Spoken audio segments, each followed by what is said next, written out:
Bonsoir à tous, bienvenue dans ce point d'information, les titres de ce journal. 27 jeunes Ivoiriens admis dans les grandes écoles françaises au titre de l'année académique 2024-2025 ont été reçus ce vendredi par Masséré Touré Koné au nom du chef de l'État Alassane Ouattara. La secrétaire générale de la présidence leur a transmis les encouragements et le soutien du président de la République. Le compte rendu de cette rencontre à l'entame de ce journal. Le Premier ministre Robert Begré-Mambé a procédé ce vendredi dans la ville de Boisflé à la mise en service du projet de renforcement en eau potable. Une station de 8000 m3 par jour, un château d'eau de 1000 m3 ainsi que des canalisations ont été mis à la disposition des populations de cette localité. En sport, les JO de Paris se poursuivent. Bonne nouvelle, la Côte d'Ivoire est toujours dans la course après cette victoire de Marie-Josée Talou. La sprinteuse ivoirienne vient de se qualifier pour les demi-finales. Merci de nous informer sur la chaîne qui rassemble. Promotion de l'excellence. La secrétaire générale de la présidence, au nom du chef de l'État, a reçu ce vendredi à Abidjan 27 jeunes Ivoiriens admis dans les grandes écoles françaises au titre de l'année académique 2024-2025. Masséré Touré Koné les a félicités avant de leur transmettre les encouragements du président de la République. Chaque élève bénéficie d'une bourse d'excellence. Mama Traoré. Au nombre de 27, ce sont des purs produits de l'école ivoirienne. Certains sont issus du lycée scientifique de Yamoussoukro, du lycée classique d'Abidjan, de l'école militaire préparatoire technique de Bingerville, d'autres du lycée municipal d'Atekoubé, du collège Anador d'Abobo et du lycée Houphouët-Boigny de Korogo. Après le baccalauréat, la plupart d'entre eux ont intégré l'Institut national polytechnique de Yamoussoukro, tout en ayant à cœur d'accéder aux plus prestigieuses écoles françaises pour la suite du parcours. Un rêve devenu réalité suite à leur admission sur concours. C'est le lieu donc pour nous d'exprimer notre profonde gratitude au premier instigateur de cette initiative hautement salutaire, le président de la République, son Excellence M. Alassane Ouattara, qui a largement investi pour nous fournir les conditions indispensables à l'obtention de ces résultats remarquables. Venant de milieux modestes pour la plupart d'entre nous, l'accompagnement de l'État nous a été d'un secours vital pendant ces années loin de nos familles respectives. C'est donc grâce à la vision éclairée du chef de l'État et au travail acharné du gouvernement que nous sommes en voie de concrétiser nos rêves. X Polytechnique, HEC Paris, EDEC Business School, EM Lyon sont les grandes écoles françaises qui accueilleront ces talents ivoiriens. Le ministère de tutelle insiste sur la nécessité pour eux de revenir servir le pays à la fin de leurs études. Avec la vision du président de la République, son Excellence Alassane Ouattara, de transformer structurellement l'économie de notre pays, pour passer d'une économie de rente à une société de production de biens et services, toutes les compétences seront les bienvenues à l'effet d'impulser un développement rapide à ce pays, à l'instar des dragons d'Asie. C'est avec le retour dans leur pays, avec les compétences acquises à l'extérieur, que les peuples de l'extrême-orient, comme la Chine, y compris Taïwan, Singapour, la Corée du Sud, Hong Kong ont pu atteindre une forte croissance industrielle dans la moitié du XXIe siècle. Nous avons donc le regard tourné vers vous. Pour cette aventure académique dans l'Hexagone, chacun des 27 cracks bénéficiera d'une bourse d'excellence octroyée par le président de la République, soutien incluant une prise en charge complète de la scolarité et une prime mensuelle sur l'année. Le chef de l'État me charge de vous dire qu'il est très, très fier de vous. Il m'a dit « applaudis-les de ma part », donc je le fais. Bravo.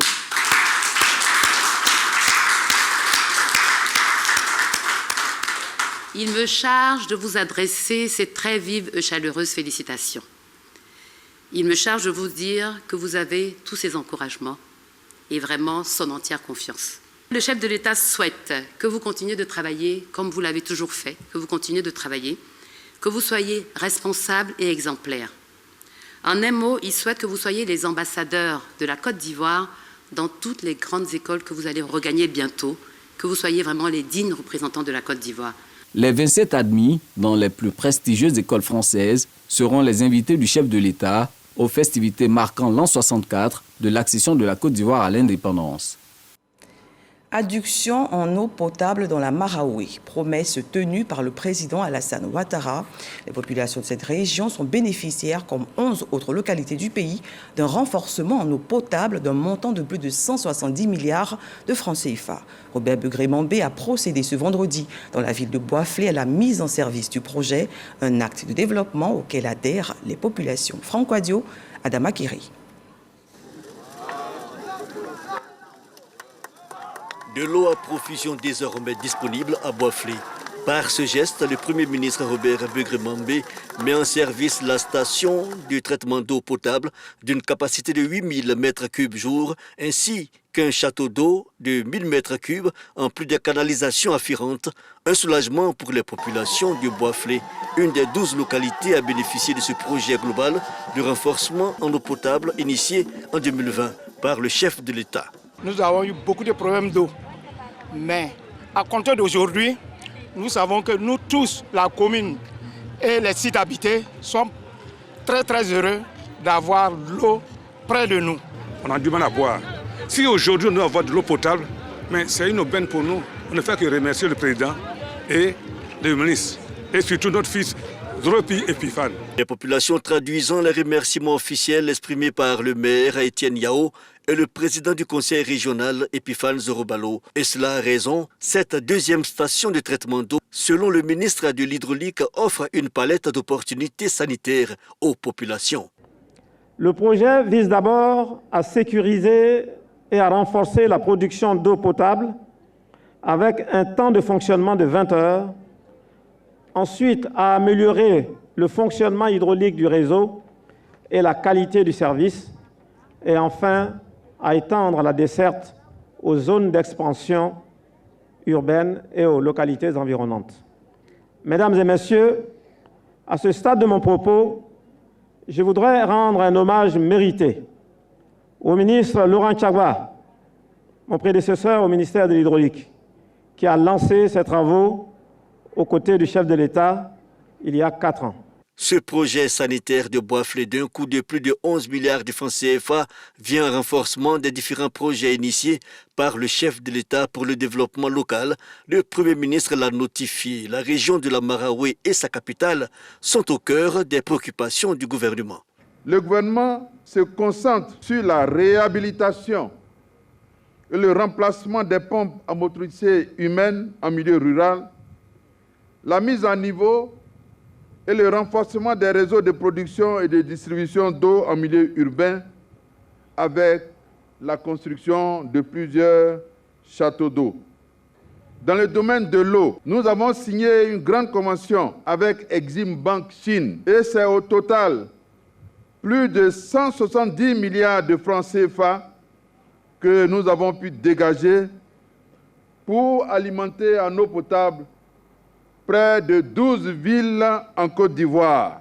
Ces châteaux d'eau, avec toute la distribution que cela va nécessiter, va permettre d'avoir de l'eau de qualité. Depuis 2012, plus de 600 milliards de francs CFA ont été mobilisés par le chef de l'État pour la construction et la réhabilitation d'ouvrages d'hydraulique urbaine et villageoise. L'ambition affichée d'ici à 2030, la desserte totale de l'ensemble du pays en eau potable.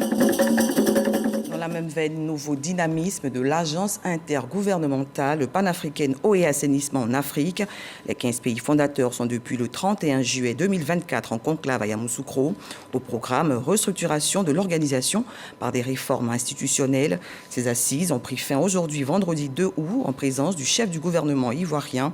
Pour rappel, un conseil des ministres des pays membres a refermé la session, une séance, afin de déterminer les prises de décision stratégiques pour l'organisation. Écoutons à présent le Premier ministre Robert Begré-Mambé. Le présent Conseil des ministres se tient dans un contexte tout particulier. D'abord, en raison de l'attention de la communauté internationale tournée vers l'accessibilité des populations aux services sociaux de base, notamment l'eau potable et l'assainissement. Ensuite, à un moment où nous faisons face aux catastrophes naturelles du fait des changements climatiques avec pour corollaire des dommages et des désolations. Au regard de ces constats, et des importants défis qui s'imposent à nos États respectifs pour leur développement, nous devons mobiliser nos énergies pour une prise en charge optimale des questions liées à l'eau et à l'assainissement. Cette institution, avec une forte empreinte historique, contribue depuis des années aux efforts du continent à travers la mise en place des systèmes intégrés, combinant l'optimisation des approches techniques et scientifiques et les mécanismes de financement novateurs. Et même si elle continue de traverser une zone de turbulence, ce qui arrive à toutes les institutions d'un caractère international, nous avons foi que par votre clairvoyance, les décisions idoines seront prises pour sa relance. Dans l'actualité en Mauritanie, après l'investiture de son président le jeudi 1er août, le siège du Parlement a abrité une rencontre entre le président de l'hémicycle mauritanien et les présidents d'Assemblée nationale membres de l'APF. Adama Bictogo, chef du législatif ivoirien, était présent à ce rendez-vous. Les échanges ont porté sur les actions à mettre en œuvre pour garantir la stabilité dans les pays de la sous-région. Le reportage de nos envoyés spéciaux Carmel Dia et Barnabé Conan.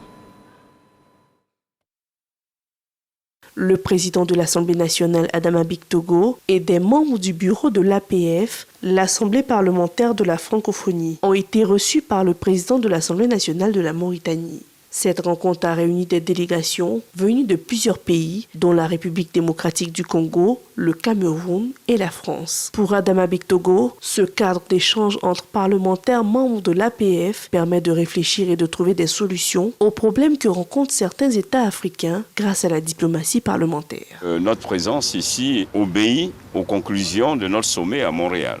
Mais ce que nous avons aujourd'hui décidé, c'est qu'au-delà de la langue, que l'espace francophone soit un espace où les frontières pratiquement n'existent plus pour que nous ayons le rassemblement des peuples. Aujourd'hui, la Mauritanie, par sa stabilité, devrait être le pays de rampe pour pouvoir aller rencontrer les autres pays du Sahel. Nous nous sommes retrouvés ici pour que la Mauritanie joue son rôle par sa position géographique. Mais c'est ensemble que nous allons le faire. Je pense que la diplomatie parlementaire vient compléter l'action du gouvernement et avec des échanges continus, transparents, nous arriverons ensemble à constituer un pont entre nos pays et pouvoir exprimer librement ce qu'on veut. Et je pense qu'aujourd'hui, cette grande délégation qui représente la francophonie a constaté notre disponibilité et nous sommes prêts à les accompagner dans ce cadre. La délégation a visité les locaux de l'hémicycle. Une note de santé, le ministère de tutelle était réuni en comité de veille ce vendredi. À l'ordre du jour, la dengue, le paludisme et la variole du singe. Il en ressort de cette rencontre la maîtrise de la situation par les services sanitaires. Aucune raison donc de s'alarmer, selon le directeur de cabinet du ministère de la Santé et le porte-parole du comité qui s'est prononcé au micro de notre reporter Didier Nguessan. Le comité de veille demande aux prestataires de santé du service public et du privé, devant toute fièvre, de poursuivre la réalisation du double test de diagnostic rapide de paludisme et de dengue. Les tests sont disponibles et gratuits.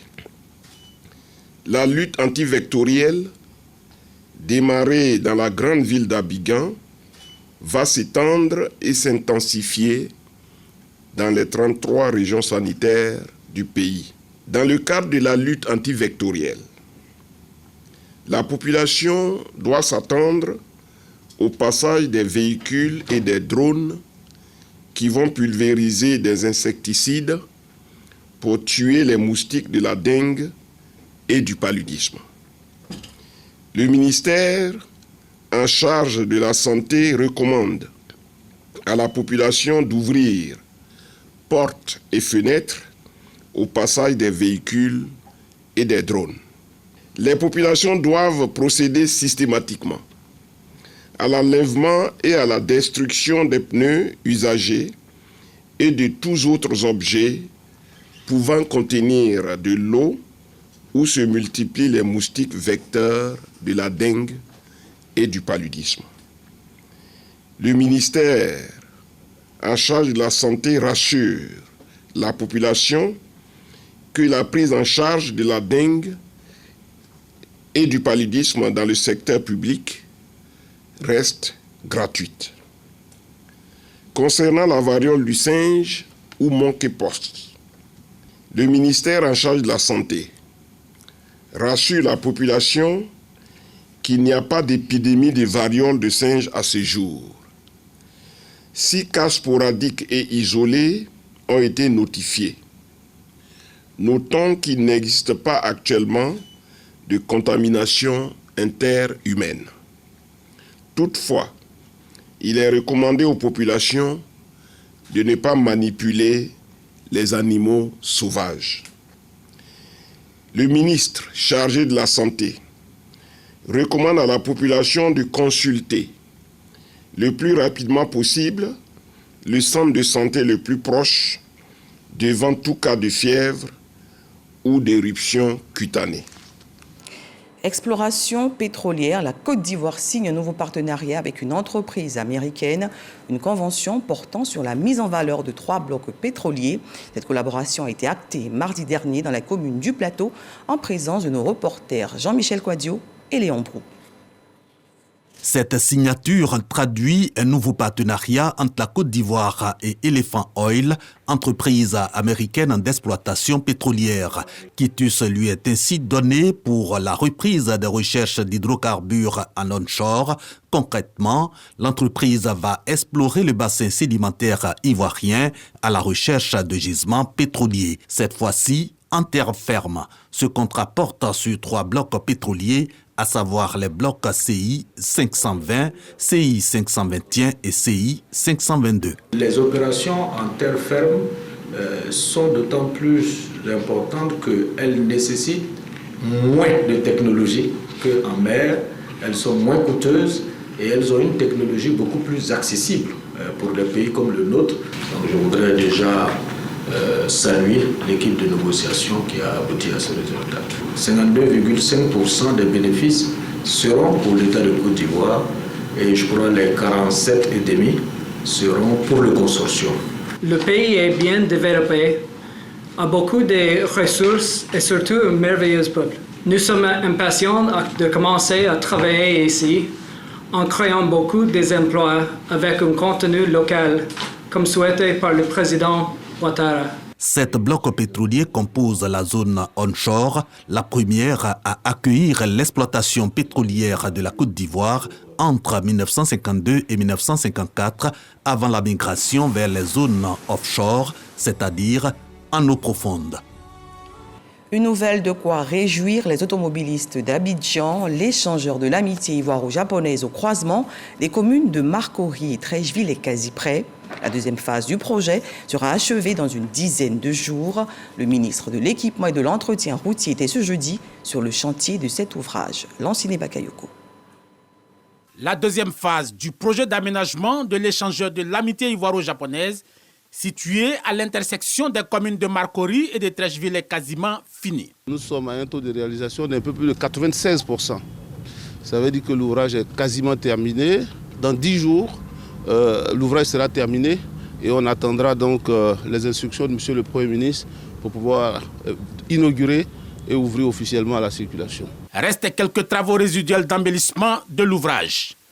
L'échangeur de l'amitié ivoiro-japonaise contribuera significativement à la fluidité du trafic dans cette zone névralgique.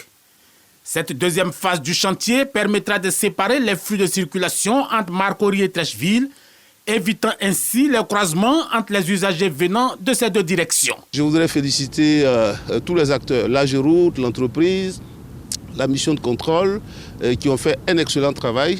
Et dans quelques jours, les Ivoiriens vont pouvoir donc bénéficier de cet ouvrage qui va donc améliorer leurs conditions de circulation. Les travaux de la deuxième phase ont consisté en la construction d'un pont de 17 mètres de hauteur, surplombant les 2 premiers bras du carrefour en venant de Marcory vers Treichville. L'ouvrage, long de 760 mètres, a coûté 25 milliards de francs CFA pour la deuxième phase, ce qui porte le coût global des deux phases à 50 milliards de francs CFA. La première phase, commencée en novembre 2016, avait été livrée le 16 décembre 2019. L'heure des réformes a sonné pour le foncier urbain. Bruno Nabagné Koné est à la manœuvre. Le ministre en charge de la construction initie à Yamoussoukro, la capitale politique, une formation et une sensibilisation du corps préfectoral et des autorités décentralisées. Objectif, vulgariser les nouvelles dispositions du foncier urbain pour une meilleure application locale. Le compte rendu de Kader Sogodogo. L'attestation du droit d'usage coutumier.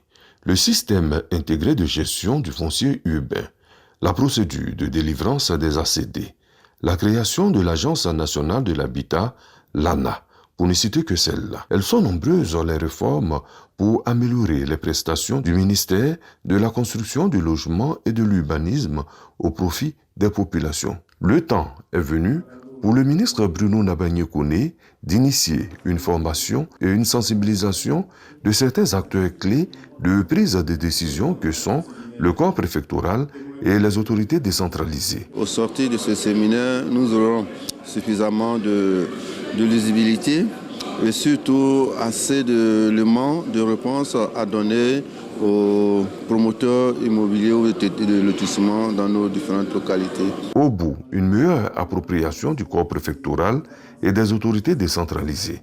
Le ministre Bruno Nabagné Koné y tient.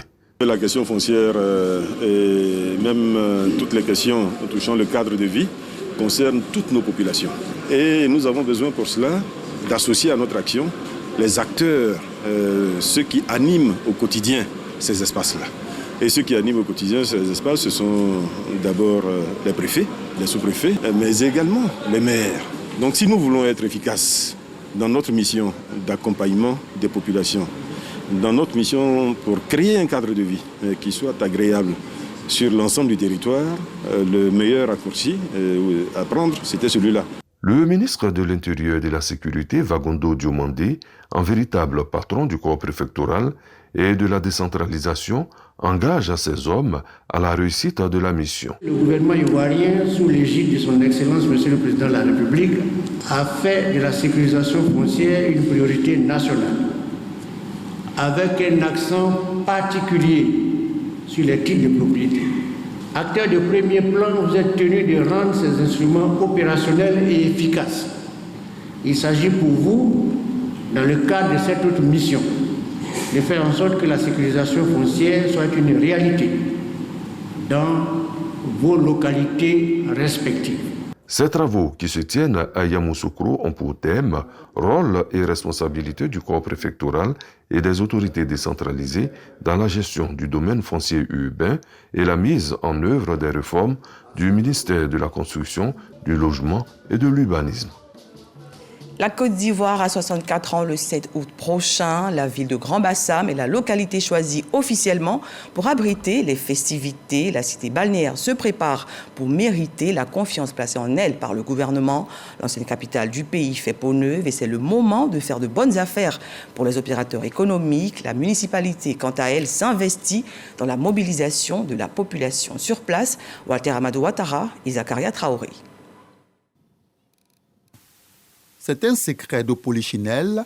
La ville historique de Grand-Bassam va accueillir la célébration officielle de l'indépendance de la Côte d'Ivoire. La présence remarquable des forces de défense et de sécurité, le pavoisement de la voie d'accès principale et des grandes artères aux couleurs nationales annoncent déjà l'événement.